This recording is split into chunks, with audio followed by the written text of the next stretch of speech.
Welcome guys, today in this video gonna to show you how to type this symbol in MS Word.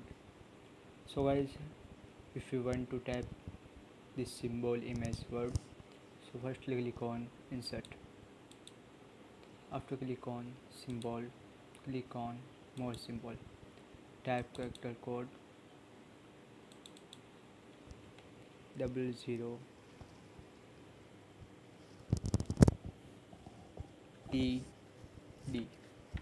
After click on insert, click on close. That is. So guys, this is very simple and easy method.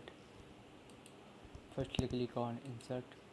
After click on symbol, click on more symbol. Type character code 00 TD. After click on insert and click on close. That is. So guys, this is very simple and easy method. Thank you for watching this video. Please subscribe my channel for latest update.